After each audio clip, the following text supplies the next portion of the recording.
Hi friends, വളരെ easy ആയിട്ട് തയ്യാറാക്കാവുന്ന ഒരു ബീൻസ് തോരൻ്റെ റെസിപ്പിയാണ് ഇന്നത്തെ വീഡിയോയിലുള്ളത്.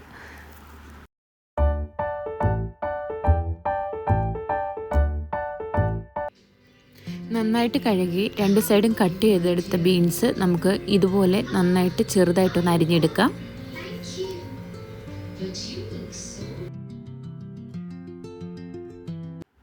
ഇനി ഒരു പാൻ എടുത്തിട്ട് അതിൽ കുറച്ച് വെളിച്ചെണ്ണ ഒഴിച്ചൊന്ന് ചൂടാക്കാം. അതിലേക്ക് നമുക്ക് കുറച്ച് കടുക് ഇട്ട് കൊടുക്കാം. ഇത് ഒരു സവോളയുടെ പകുതിയാണ്, ഒരു മീഡിയം സൈസ് സവോളയുടെ പകുതിയാണ് എടുത്തേക്കുന്നത്. ഇത് നമുക്കതിലേക്ക് ഇട്ട് കൊടുക്കാം. അത്യാവശ്യം ഒന്ന് വഴറ്റിയെടുക്കുക.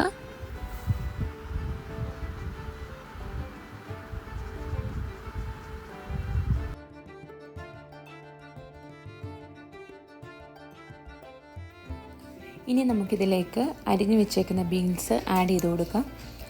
എന്നിട്ടിത് ആ സവോളയുമായിട്ട് നന്നായിട്ടൊന്ന് ചേർത്ത് മിക്സ് ചെയ്തെടുക്കാം.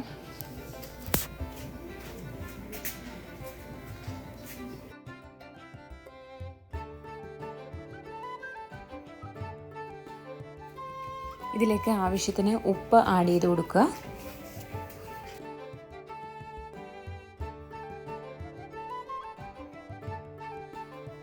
ഇനി ഇതിനാവശ്യമായ ഇൻഗ്രീഡിയൻസ് എല്ലാം കൂടി നമുക്ക് അരച്ചെടുക്കാം. 3 സ്പൂൺ തേങ്ങ, കുറച്ച് ജീരകം, 1/4 സ്പൂൺ മഞ്ഞൾപ്പൊടി, ഒരു പച്ചമുളക്, ഒരു 5 കഷ്ണം വെളുത്തുള്ളി അരിഞ്ഞു വെച്ചത്. ഇതെല്ലാം കൂടി നമുക്ക് മിക്സിയിലൊന്ന് ചതച്ചെടുക്കാം.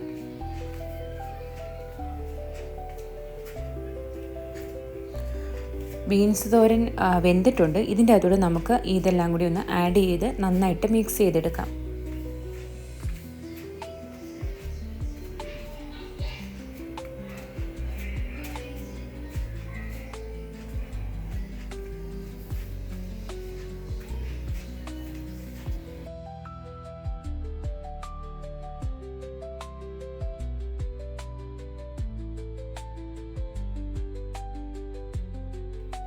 ഓൾറെഡി ഇതിലേക്ക് കുറച്ച് കറിവേപ്പില നമ്മൾ നേരത്തെ തന്നെ ആഡ് ചെയ്തിട്ടുണ്ട്.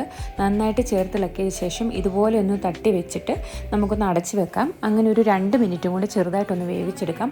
അപ്പോഴത്തേക്കും നമ്മൾ ഈ ചേർത്ത അരപ്പെല്ലാം നന്നായിട്ട് ഈ തോരൻ്റെ അകത്ത് പിടിക്കും. ഇപ്പോൾ ഈ തോരൻ റെഡി ആയിട്ടുണ്ട്. നമുക്കൊന്നും കൂടി ഒന്ന് ഇളക്കിയെടുക്കാം.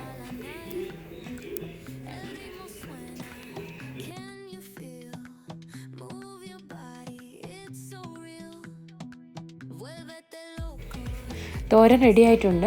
അപ്പോൾ ഗ്യാസ് ഓഫ് ചെയ്യാം. ഓഫ് ചെയ്തിട്ട് നന്നായിട്ടൊന്ന് ഇളക്കി കൊടുത്തിട്ട് നമുക്ക് അടച്ച് തന്നെ വെച്ചേക്കാം. കഴിക്കാനുള്ള സമയമാകുമ്പോഴത്തേനും നമുക്കിതിൽ നിന്ന് എടുത്താൽ മതി. നമ്മൾ നോർമലി ഉണ്ടാക്കുന്ന ബീൻസ് തോരനേക്കാളും നല്ല അടിപൊളി ടേസ്റ്റാണ് ഇങ്ങനെ ഉണ്ടാക്കുമ്പോൾ. തീർച്ചയായിട്ടും ഒന്ന് ട്രൈ ചെയ്ത് നോക്കണം. അപ്പോൾ താങ്ക് യു ഫോർ വാച്ചിങ്.